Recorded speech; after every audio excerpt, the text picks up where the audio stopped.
लोग कहते हैं कि अच्छे खासे समझदार कपल सिर्फ इनइफेक्टिव कम्युनिकेशन, ईगो प्रॉब्लम्स या फिर लैक ऑफ एफर्ट की वजह से अलग हो जाते हैं। लेकिन रियल प्रॉब्लम इससे कहीं ज्यादा बड़ी है। आज हम बात करेंगे गेम थियरी और मैथ्स की। मैथ्स का एक कॉन्सेप्ट है प्रिजनर्स डिलेमा, जो कि क्लियरली एक्सप्लेन करता है कि वाई रैशनल, स्मार्ट और loving couple and up making decisions जो कि उनके रिलेशनशिप को बिल्कुल बर्बाद कर देते हैं।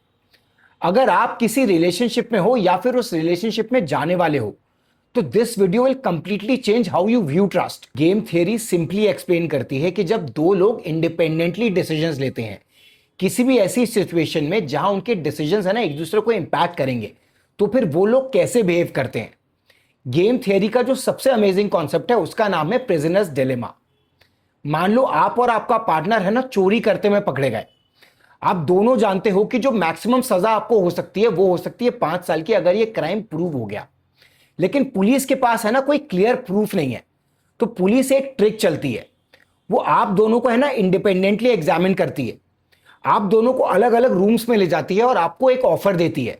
दो ऑप्शंस होते हैं, चुप रहो तो तुमको 1 साल की सजा होगी, लेकिन अगर कन्फेस कर लोगे या बिट्रे कर दोगे सामने वाले को तो आप फ्री हो जाओगे, और सामने वाले को 10 साल की सजा। समझदारी तो यह कहती है कि अपने पार्टनर के ऊपर ट्रस्ट करो और चुपचाप बैठे रहो, करेक्ट, क्योंकि 1 साल की सजा बेस्ट डील है।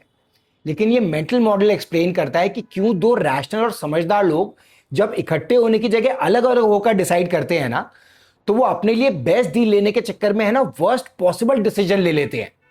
आप सोचोगे कि यार अगर मेरा पार्टनर चुप रहा और अगर मैं बिट्रे कर दूंगा तो मैं तो फ्री में निकल सकता हूं यहां से बिना सजा काटे। लेकिन अगर मैं चुप रह गया और अगर कहीं उसने मुझे बिट्रे कर दिया तो मैं तो 10 साल के लिए अंदर चला जाऊंगा। तो इसलिए आप अपने लिए बेस्ट डील लेने के चक्कर में है ना बिट्रे करते हो, और आपका पार्टनर भी यही करता है। तो दोनों लोग अपने लिए बेस्ट चीज डिसाइड करने के चक्कर में है ना वर्स्ट पॉसिबल डिसीजन लेते हैं, और 5 साल के लिए दोनों लोग अंदर चले जाते हैं। रिलेशनशिप्स भी है ना बिल्कुल वैसे ही पुलिस स्टेशन जैसा सिस्टम होता है। आप और आपका पार्टनर है ना डेली दो तरह के ऑप्शंस फेस करते हो। पहला है कॉपरेशन का, जहां पर आपको इन्वेस्ट करना पड़ेगा, कई बार वल्नरेबल भी होना पड़ेगा, कॉम्प्रोमाइज भी करना पड़ेगा। और दूसरा है डिफेक्शन। अपने आप को प्रोटेक्ट करने के लिए आप अपने ईगो का ना होल्ड करके रखते हो और एफर्ट्स लगाने को रोक देते हो, जिसकी वजह से है ना 3 तरह के सिनेरियोज बनने शुरू हो जाते हैं। पहला होता है म्यूचुअल कॉपरेशन, जहां पर आप इन्वेस्ट कर रहे हो, कॉम्प्रोमाइज कर रहे हो, वल्नरेबल भी हो रहे हो, लेकिन ये ऑप्शन आप दोनों के लिए बेस्ट पॉसिबल ऑप्शन है। दूसरा होता है वाई ओनली मी वाला ऑप्शन, सिनेरियो बी। आपको लगता है कि आप अपना पूरा एफर्ट दे रहे हो, लेकिन सामने वाला ना होल्ड बैक कर रहा है। आपको लगता है कि आपको यूज किया जा रहा है, आपको है ना बार बार पुश किया जा रहा है। और तीसरा ऑप्शन होता है म्यूचुअल डिफेक्शन का।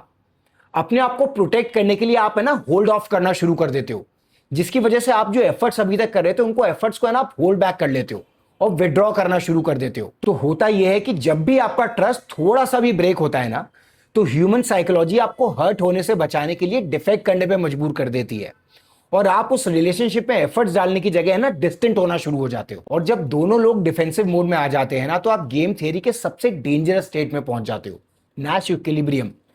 जिसका मतलब कि अब ऐसी सिचुएशन आ गई है कि एक आदमी खुद को चेंज करके अब सिचुएशन को इंप्रूव नहीं कर सकता। इसको ऐसे समझो, आपके पार्टनर ने है ना मान लो आपसे गंदी तरह से बात की, आपको बुरा लगा। अब आपके पास दो ऑप्शन है सिर्फ, या तो आप वल्नरेबल होकर उसको बोलो कि यार मुझे अच्छा नहीं लगा, जिसको आप कॉपरेशन बोल सकते हो, या फिर आप है ना डिफेक्शन के तहत सोचो कि यार इसने मुझसे ऐसे बात की, मैं भी इससे ऐसी बात करूंगा, या फिर अगर ये मुझसे बात नहीं कर रहा तो मैं भी इससे बात नहीं करूंगा, जिसको आप डिफेक्शन कह सकते हो। तो अगर आप पहला ऑप्शन लेते हो और सामने वाले को बोलते हो कि भाई मुझे ये अच्छा नहीं लगा, तो देयर इज अ रिस्क। हो सकता है वो आपसे बोले कि यार तुम तो ओवर रिएक्ट कर रहे हो फालतू में, और आपको ये बात बुरी लग सकती है। इसलिए है ना अपने आप को बचाने के लिए आप हमेशा सेकंड ऑप्शन चूज करते हो और टिट फॉर टैट वाले मोड में आ जाते हो। तो जब दोनों लोग अपने आप को प्रोटेक्ट करने के लिए टिट फॉर टैट वाले मोड में आ जाते हैं ना, तो वो दोनों रिलेशनशिप को डिस्ट्रैक्ट करना शुरू कर देते हैं। तो फिर क्या इस ट्रैप से आप निकल ही नहीं सकते? देखो मैथमेटिकली तो नहीं निकल सकते, लेकिन लाइफ कोई मैच थोड़ी है। लेकिन किसी को पहले रिस्क तो लेना पड़ेगा, किसी को वो करेज रखना पड़ेगा बोलने का कि यार मेरे लिए मेरे ईगो से ज्यादा इंपॉर्टेंट ये रिलेशनशिप है, इसलिए मैं अपने ईगो को छोड़ता हूं। और क्योंकि आप ये वीडियो देख रहे हो तो वो रिस्क आपको ही लेना पड़ेगा। रिलेशनशिप इसलिए फेल नहीं होते क्योंकि लोग बदल जाते हैं, रिलेशनशिप इसलिए फेल होते हैं क्योंकि रीजनेबली समझदार लोग भी है ना, वर्स्ट पॉसिबल ऑप्शन को बेस्ट पॉसिबल मान के इंडिपेंडेंटली चूज कर लेते हैं और फिर उसे जस्टिफाई भी करते हैं कि देखो मैंने 10 साल की सजा को है ना 5 साल की सजा बना लिया। आप जब भी ज्यादा दिमाग लगाते हो ना तो आप इक्वेशन में से जो बेस्ट पॉसिबल ऑप्शन है उसको रूल आउट कर देते हो और फिर आपके पास सिर्फ एक ऑप्शन बचता है पिक करने के लिए और आपको लगता है वही बेस्ट ऑप्शन है। तो अगर आपको अपने रिलेशनशिप में कभी भी डिस्टेंस फील हो तो अपने आप से एक सवाल को जरूर पूछना, आपके लिए रिलेशनशिप बड़ा है या फिर आपका ईगो। और अगर रिलेशनशिप बड़ा है तो आपको रिस्क लेना पड़ेगा और अपने पार्टनर पर ट्रस्ट करना पड़ेगा कि ही और she will do the same thing. अगर आपको ये वीडियो अच्छा लगा तो इसे उन सबसे शेयर करो जिनके बारे में आप केयर करते हो और मुझे कमेंट्स में बताना क्या आपने भी कभी गेम थियरी के ट्रैप को फील किया है। मैं आपसे जल्दी ही अगले वीडियो में मिलूंगा।